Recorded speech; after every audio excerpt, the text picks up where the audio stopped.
राजे, कुठे होतात आपण? तेच तर आहोत. अहो, आम्हाला उठवलं का नाही? गाढ झोपला होता तुम्ही, म्हणून नाही केली झोप मोड. उठवायचंत ना. आम्ही तुमच्या नंतर उठलो हे लोकांना समजलं तर काय वाटेल त्यांना? लोकांना वाटेल की संभाजीराजांनी त्यांच्या लाडक्या बायकोसाठी न्याहारी बनवली. निहारी, तुम्ही? आणि आवडेल तुम्हाला. अहो पण अजिबात मनात शंका धरू नका. संभाजी नावाची माणसं जन्मताच बल्लव अवतारी असतात.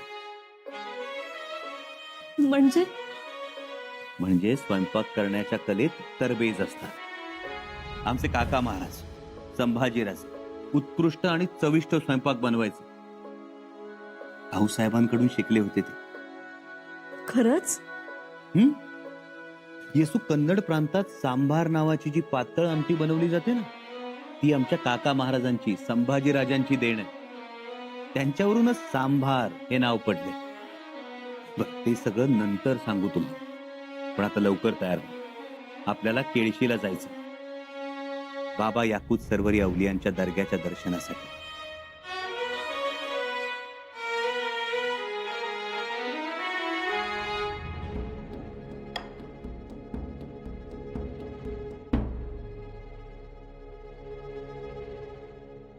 कविराज येण्याची आज्ञा मागत आहेत. द्या पाठवून.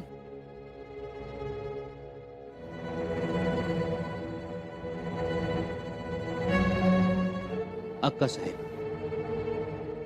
कविराज, आमच्या कानावर एक गोष्ट आली आहे. ती खरी खोटी विचारण्यासाठी तुम्हास बोलावलं आहे. कोणती गोष्ट? वेदो नारायण गागा भट्ट राज्याभिषेकास येणार नाहीत अशी खबर आहे. खबर खरी आहे. गागा भट्ट येणार नाहीत. कारण? प्रकृतीचं कारण आहे. प्रकृती साथ देत नसल्यामुळं दवापाणी चालू आहे. खर तर राज्याभिषेक हीच मोठी दवा त्यांच्यासाठी. रायगडावर पुन्हा राज्याभिषेक होतोय हे ऐकून ते बरेच व्हायला पाहिजे होते. कविराज, आम्हाला दुसरंच कारण वाटत आहे. खंडोजीचं जे पत्र आलंय त्यावरून एवढाच खुलासा झालाय की प्रकृती बरी नसल्यामुळे ते येत नाहीत. आपण म्हणता तसं दुसरं कारण असू शकतं. असं का वाटतंय तुम्हाला? अनाजी पंत आले होते सत्रेवर. ते म्हणाले. काय म्हणाले? राज्याभिषेक होणार नाही. गागा भट्ट येणार नाहीत म्हणून? जी. हे ठरवणारे अनाजी पंत कोण? अनाजी पंत म्हणाले, एवढं मात्र खरं, आजचा सूर्य उगवणार की नाही हे डालग्यातल्या कोंबड्यानं नाही ठरवायचं. त्या कोंबड्यानं फक्त बांग देत राहायचं. आणि त्यानं बांग नाही दिली तरी सूर्य हा उगवणारच. कविराज जी. आम्हाला जरा वेगळाच संशय येतोय. काशीचं पवित्र गंगेचं पाणी गढूळ करण्यामागे आपल्याच कोणा कारभाराचा हातभार तर नाही ना, ते बघितलं पाहिजे.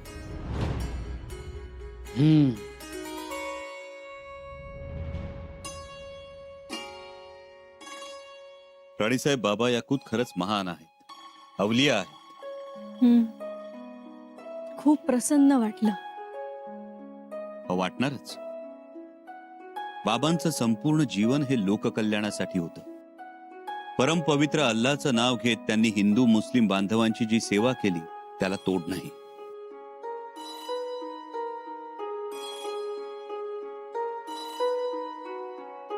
आपले आबासाहेबही इथे येत असत ना? होय, आबासाहेब येत बाबांशी चर्चा करत. बाबांचं मोठेपण आबासाहेबांना समजलं, त्यांचा अवलिया पण जाणवलं. म्हणून तर आबासाहेबांनी दर्ग्यासाठी जमीन दिली, सनदही करून दिली.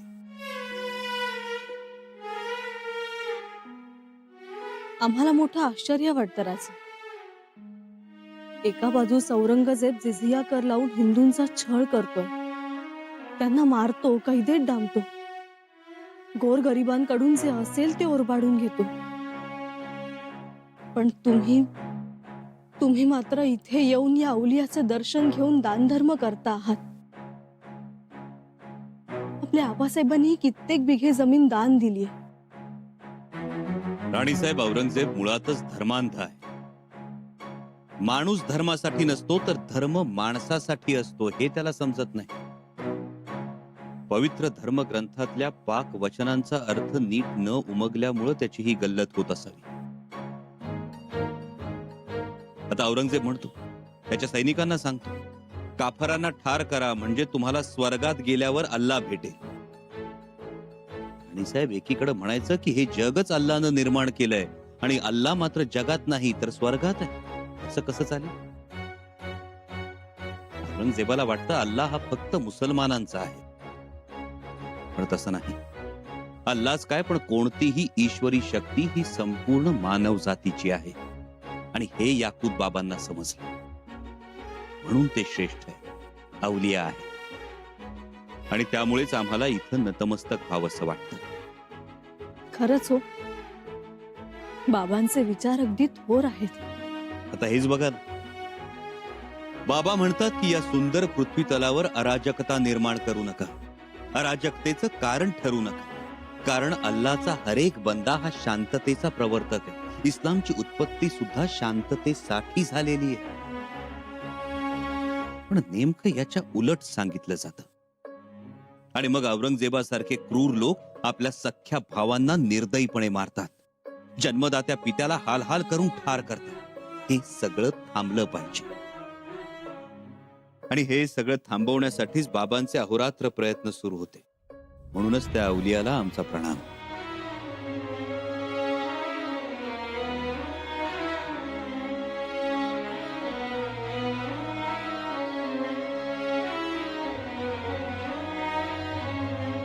चला राजे, आता निघावं लागेल. आता कुठल्या दिशेनं घोडा जाणार? आधी वेळणेश्वर आणि मग व्याडेश्वर. दोन्हीही जागृत शिवमंदिर आहेत. तिथे अभिषेक करू आणि मग पुढे ठरवू. अहो ऐकलत का? काय झालं? अहो राणू अक्काबाई येत आहेत. राणू अक्का? कुणाकडे? अहो तुमच्याकडे. आमच्याकडे?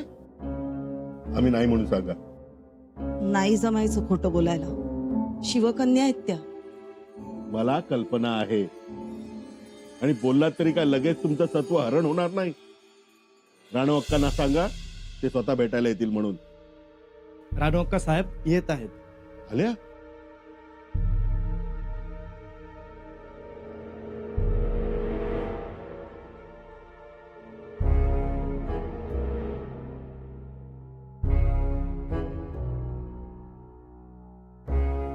असं खोटा खोटा मुजरा करायचा नाही पंत. म्हणजे समोर मुजरा आणि पाठीमागे वाईट चिंतायचं. काय वाईट चिंतलं आम्ही? आठवण करून द्यावी लागेल. ही स्थळ काळ माणूस सांगावा लागेल. तुमच्या कानावर काहीतरी चुकीचे आले असणार. नाही पंत, तुम्ही चुकीचं बोलला तेच कानावर आलं आहे. माफी असावी. आपण शिवकन्या आहात, आपल्याबद्दल आमच्या मनात आदर आहे. पण काय? तुम्ही माझा पान उतारा करू नका, तोही घरात. हा पान उतारा नाही पंत, आम्ही जाब विचारत आहोत. का वागला तसे? का बोलला तसे? काय केलं यांनी मला सांगा. पंत कविराजांना सांगत होते की राज्याभिषेक होणार नाही म्हणून. बोलला हो, गागा भट्ट येणार नाहीत, मग राज्याभिषेक होणारच नाही. यात काय चुकीचं बोललो आम्ही? तरीही राज्याभिषेक होणार की नाही हे ठरवणारे तुम्ही कोण? आमचे दादासाहेब आहेत, गडावर जुनी जाणती माणसं आहेत. मीही जुना जाणताच आहे. मी कलुशाला म्हणालो कारण गागा भट्टांनी राज्याभिषेक करणं वेगळं, त्याला मान्यता आहे, आणि इतरांनी करणं त्याला धर्म मान्यता नाही. तो केला तरी न केल्यासारखा. फक्त खर्चाचा अपव्यय. तरीही तुम्ही अगोदरच भविष्यवाणी करत फिरू नका, लक्ष देऊ नका. लक्ष तुम्ही देऊ नका. आज आपण गडावर माहेरवासीण आहात. आम्ही सगळे समर्थ आहोत. शिवाय आज शंभूराजे तुमचं ऐकतात म्हणून तुम्हाला मान. नाहीतर पंत,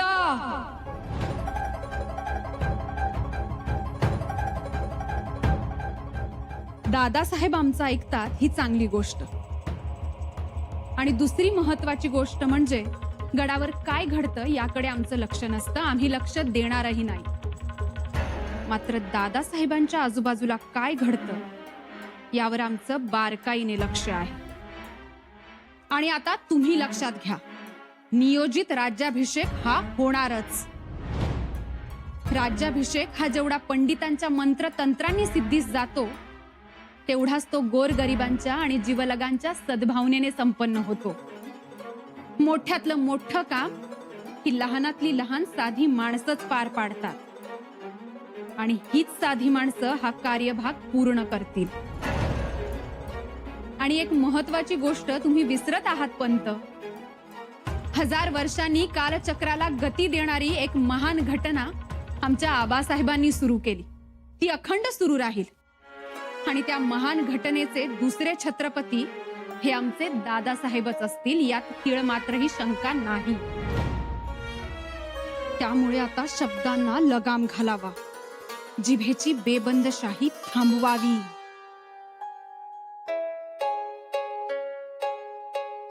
आणि राज्याभिषेकाच्या दिवशी हातात सोन्याच्या अक्षता घेऊन मंडपात उभं राहावं. राज्याभिषेक हा होतोय.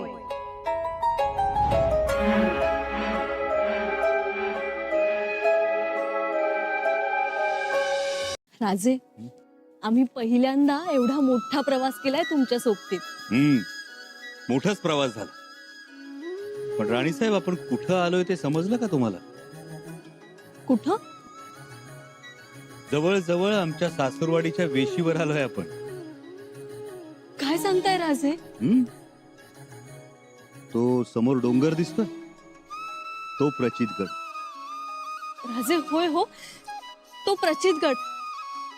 आणि तो डोंगर आमच्या शृंगारपूरचा. बायकांना त्यांचं माहेर लांबून सुद्धा दिसतं असं म्हणतात, ते खरंच आहे की? दिसलं नाही काही, तुम्हीच दाखवलं आम्हाला. मग आता आलोच आहोत एवढ्या जवळ, तर जाऊया. जावई म्हणून 2 दिवस पाहुणचार जोडू सासूरवाडीचा. 2 दिवस राहू आणि मग जाऊ रायगडाला. खूप दिवस झाले आम्ही माहेरी गेलो नाही. कामाच्या व्यापात आणि शिवाय गोष्टीही अशा घडत गेल्या की जबाबदारी सोडून आम्हाला जाता आलं नाही. म्हणूनच म्हणतो आहोत आता जाऊ. तुम्हाला तुमच्या आवडीच्या बकुळीच्या म्हणजे ओवळीच्या झाडाखाली घेऊन जा. मनसोक्त फुलं वेचा. राजे, आमच्या लाडक्या ओवळीच्या झाडाला फुलं येणं बंद झालंय आता.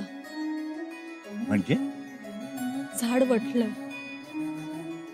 मंचकार होण्याच्या वेळी आमचे गणोजी दादासाहेब नाराज झाले. हो राणीसाहेब, पण रागानेच गड सोडला त्यांनी. गड उतार होताना आम्हाला विचारलंही नाही. खर तर राजकुंवर ताईसाहेबांना 2 दिवस राहायचं होतं, पण नाही ठेवलं दादासाहेबांनी. निघून गेले. नाराज झाल्याचं आमच्याही कानावर आलं होतं. राणीसाहेब, खरं तर नाराजीचं काही कारण नव्हतं. राजे, हरजी दाजी साहेबांना आपण जबाबदारी दिली. शिर्क्यांनाही दिलीच की जबाबदारी. छत्र धरण्याचा मान दिला. आणि राणीसाहेब, छत्र कोण धरतं? आपली जवळची महत्वाची माणसंच धरतात ना. नाही पटलं दादासाहेबांना ते. त्यांची नाराजी झाली ती झालीच. बाबांनी समजूत काढण्याचा प्रयत्न केला, पण नाही पटलं त्यांना. म्हणून म्हणतोय राजे, शृंगारपुरी जाण्यापेक्षा आपण रायगडावरच जाऊ. राणीसाहेब, हे सगळं आम्हाला सांगण्यापेक्षा तुमच्या बंधुराजांना सांगा. दादासाहेब कुठे आहेत? अहो आमचा संचार सगळीकडे असतो ताईसाहेब. राजे मुजरा, राणी साहेब मुजरा घ्या. परंतु तुम्हाला कसं समजलं? आमचा राजा आमच्या विशीतल्या शेताच्या बांधावर येऊन ठेपला तरी शिर्के वाड्यावर तिची खबर होणार नाही असं होईल का? चला आता चला आमच्या संकट. दादासाहेब, पुन्हा कधीतरी येऊ ना आम्ही. अहो असं कसं? आम्ही सोडणार आहे होय? दाजी साहेब, सकाळीच रानडुक्कर मारले, 2 दिवस खाल्लं तरी सरायचं नाही. चला की जरा आराम करा, ताजं तवानं व्हा आणि मग निघा. काय राज? गणोजीराव, आमचं सुद्धा तुमच्यासारखंच आहे. मंडळींच्या म्हणण्यातल्या होता मी. काय साहेब, चला की. रागावलाय काय? मनात काय आडी ठेवल्या काय? असेल तर काढून टाका की. आम्ही बी मनात काही ठेवलेलं नाही. आम्हासनी राजाने काही दिलं नाही. रागावलो तो आम्ही बी, रुसलो बी. पण आता तुम्हाला बघून सगळा राग गेला पळून. आणि कसं आहे, पावसानं झोडापलं आणि राजाने मारलं. तक्रार करायची कोणाजवळ? पण तुम्ही आल्याचं कळल्यावर आलो का नाही पळत. चला दादासाहेब, पण हे बघा, पण बिन काय नाही. आम्ही तुम्हासनी घेतल्या बघार जाणार नाहीत. अहो महत्वाच्या गोष्टीवर बोलणी होतील पुण्याला. दाजी साहेब, एवढा हट्टा आमचा पूर्वा. बघा की, म्हणायला आमच्या लहान बहीण आहेत, पण आम्हासनी मिनते किती करायला लागतात. काय दाजी साहेब,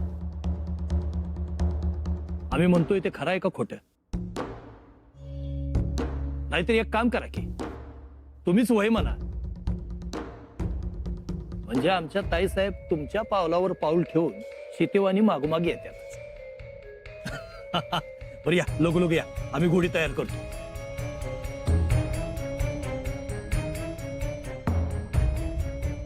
राणी साहेब, नाही म्हणू नका. एवढा आग्रह करतात गणोजीराव तर चला, शिवाय माहेराची वाट. नको राजे, आमचं ऐका. अक्का साहेब आप रुक जाइए आप. आमचा घोडा तयार करून पागेतून बाहेर आणा.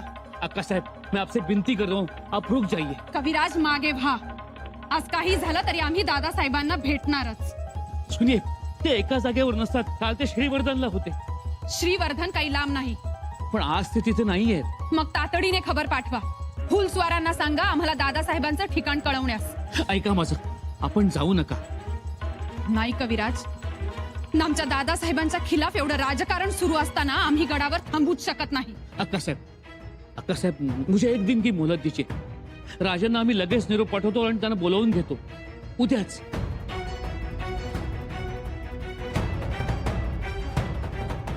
कविराज, शब्द खोटा ठरला तर तो आम्हाला आवडणार नाही, याची याद राखा.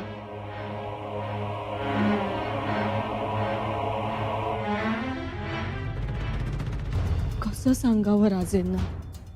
गणोजी दादासाहेब कदाचित इथे विषय काढणार नाहीत, पण मगाशी बोललेत ते. घरी गेल्यानंतर महत्वाचं बोलायचं आहे. मग विषय तिथे काढला वतनाचा तर नकोच ते. आणि एवढा छान प्रवास झालाय आपला. राज्याभिषेक सोहळा कोणतंही विघ्न न येता पार पडावा म्हणून सगळीकडे नवस बोललोय आपण. साकडं घातलंय देवाला. राजेही खुशीत आहेत. पण माहेरी जर उणं निघालं तर, चुकून विषय निघालाच तर. अहो, महाराजांनी वतन द्यायला आडीवेडे घेतले आम्ही समजू शकतो. आमचे सासरे होते ते. पण तुम्ही आमच्या ताईसाहेब व्हायचा. तुम्ही तर असं हसत हसत वतन द्यायला पाहिजे आम्हाला.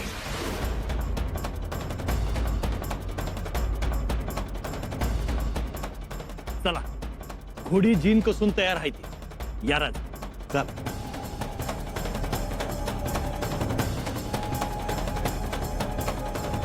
चला. राणी साहेब